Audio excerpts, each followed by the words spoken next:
Assalamualaikum warahmatullahi wabarakatuh. Halo peternak, kembali lagi kita di channel Peternak Pemula. Nah, pada pagi hari ini pembahasan kita masih seputaran mesin tetas. Nah, karena kemarin ada temen, terus ada juga pertanyaan dari subscriber saya tentang ukuran dan tentang cara pembuatannya, maka hari ini saya akan membuat tutorialnya. Berapa sih ukurannya dan apa saja sih bahan dan komponennya. Terus simak video tentang mesin tetas ini agar rekan-rekan peternak pemula bisa paham. Oke. Nah, ini dia rekan-rekan mesin tetas saya yang kemarin. Nah, pertama saya akan mencoba menjelaskan tentang ukuran mesin tetas saya.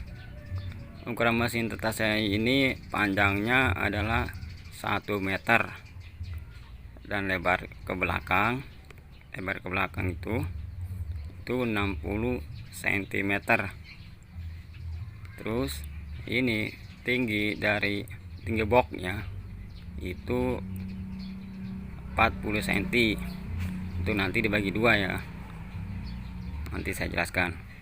Terus ini kakinya juga 40 cm. Nah, untuk masalah kaki, tinggi kakinya tergantung rekan-rekan, terserah seleranya mau tinggi apa mau pendek, itu terserah atau tergantung rekan-rekan. Nah, alatnya atau bahannya apa saja sih mesin tetas ini. Nah, bahan mesin tetas saya ini sederhana sih sebenarnya, cuma dari triplek sama kayu reng. Yang triplek mesin tetas saya ini ukuran yang 4 mili. Nah, ini kayu rengnya buat si rangka. Terus ada 4 penguncinya, terus handle, terus kaca. Ini fungsinya untuk melihat keadaan telur di dalam ya. Terus ada engsel. Nah, itu saja sih bahan-bahan yang ada di mesin tetas saya. Terus komponennya apa saja sih yang ada di dalam, kita cek nih.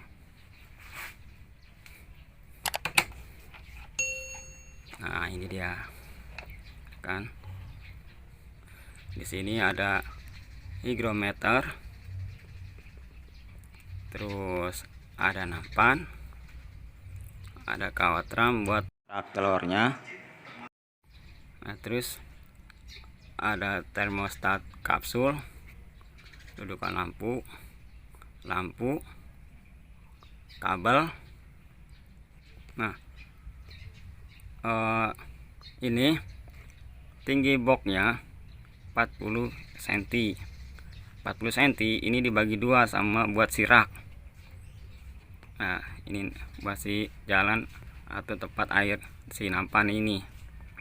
Ini tinggi ke sini itu adalah 10 cm. Itu fungsinya buat naruh si nampan ini, nampan yang berisi air. Nah, ini tinggal sisanya berarti 30 cm. Ini yang punya saya ya. Nah, ini ada lubang ventilasi. Dilihat, ada 2. Ini fungsinya, lubang ventilasi ini fungsinya untuk memasukkan atau mengeluarkan udara. Jadi kalau mesin tetas ini tertutup, nanti masih ada udara yang keluar masuk. Itu berpengaruh juga ke hasil tetasannya. Ini termostat ini fungsinya buat apa sih? Nah, termostat ini adalah fungsinya sebagai otomatis. Ketika si suhu sudah mencapai maksimal, termostat ini akan mematikan si lampu-lampu tersebut. Nah, kalau misalkan lampunya sudah mati, suhu sudah maksimal, ketika suhu turun, secara otomatis juga si termostat kapsul ini akan menghidupkan si lampu-lampu tersebut. Nah, terus ini ada hygrometer. Fungsinya buat apa? Fungsinya adalah untuk melihat kelembaban dan suhu yang ada dalam ruangan ini. Terus di sini ada nampan. Nampan ini berfungsi untuk menampung air. Harus ada airnya. Nah, air ini berfungsi juga untuk menaikkan kelembaban. Nih, kelembaban yang sini. Dari 53% itu adalah kelembaban. Dan 35,3 itu adalah suhu. Ini suhu seharusnya ini suhu minimalnya 37. Berhubung ini saya buka jadi turun. Nah, terus ini ada kawat ram buat si penyangga telurnya. Ini ada raknya. Ini raknya bisa digeser atau dibuka ya.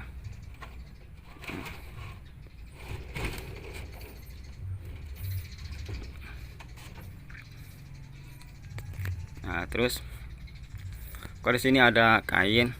Sebenarnya kain ini berfungsi ketika saya ingin menaikkan kelembaban. Ketika ibaratnya saya kasih 3 nampan, kelembaban tidak mencapai maksimal yang saya inginkan. Contoh, saya ingin menaikkan kelembaban maksimal 80%. Saya kasih 3 nampan, tapi belum mencapai juga.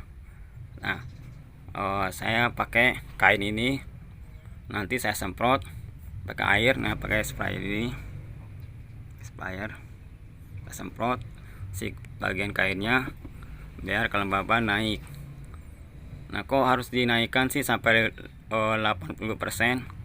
Nah, ketika 3 hari lagi mau menetas si telurnya, itu kelembaban wajib dinaikkan. Kenapa harus dinaikkan? Nah, biar mempermudah si calon anakan entok ini atau calon anakan bebek ini keluar. Jadi memperlunak si cangkang telurnya. Kalau misalkan kelembabannya kurang, si cangkangnya ini, si cangkang telurnya nanti akan keras, dan si anakan entok ini, si calon anakan entok atau anakan bebek akan sulit keluar. Akhirnya apa yang terjadi? Gagal menetas. Nah, itu fungsinya kenapa harus dinaikkan kelembabannya. Nah, mesin tetes punya saya ini ukuran 1 meter kali 60 kali 40 cm. Itu bisa menampung telur entok itu 200 butir. Itu yang manual ya. Nah, kalau misalkan dibuat otomatis itu bisa menampung 100 sampai 150 butir. Nah, kalau misalkan rekan-rekan ingin membuat raknya otomatis, sebenarnya gampang sih, tinggal beli alatnya saja. Nah, ini nanti kalau misalkan dibikin otomatis, kasih sekatan, nanti dia akan bergeser seperti ini. Ini dibuat lagi raknya dua seperti ini, cuman dia agak pendek di sini. Jadi dari sini ke ujung sini. Nanti bisa mesin otomatisnya di sini, taruh sini bisa. Nanti si rak ini akan bergeser dari sini ke sini. Nanti si sekatannya itu bisa dibuat seperti ini, kepanjang. Itu tergantung rekan-rekan ya, ingin membuat mesin tas yang otomatis atau yang manual. Kalau saya sih lebih simpel manual, karena saya lebih senang atau lebih sudah kelihatan hasilnya manual, maka saya lanjutkan yang manual. Insya Allah nanti ke depan saya akan mencoba yang otomatis.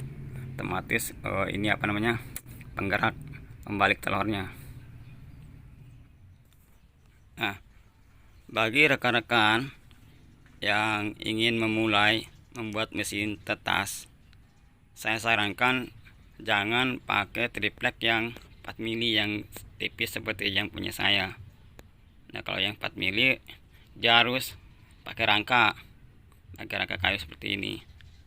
Saya sarankan sih yang harus pakai triplek yang tebal, yang ukuran 12 mili. Nah, itu lebih gampang. Rekan-rekan tinggal ukur yang dikehendaki, terus tinggal potong, tinggal disambungkan. Nanti akan menjadi kotak seperti ini nih kotaknya. Tinggal bikin pintu juga, nanti si kacanya disesuaikan saja. Ukurannya seperti apa, keinginannya seperti apa, sesuaikan keinginan rekan-rekan. Nah, itu saja sih saran saya kalau misalkan bagi pemula yang ingin memulai membuat mesin tetas. Mungkin itu saja kelanjutan video tentang mesin tetas ini. Jika rekan-rekan ingin bertanya atau kurang jelas tentang penjelasan mesin tetas ini, silahkan bertanya di kolom komentar. Jangan lupa like, subscribe. Assalamualaikum warahmatullahi wabarakatuh.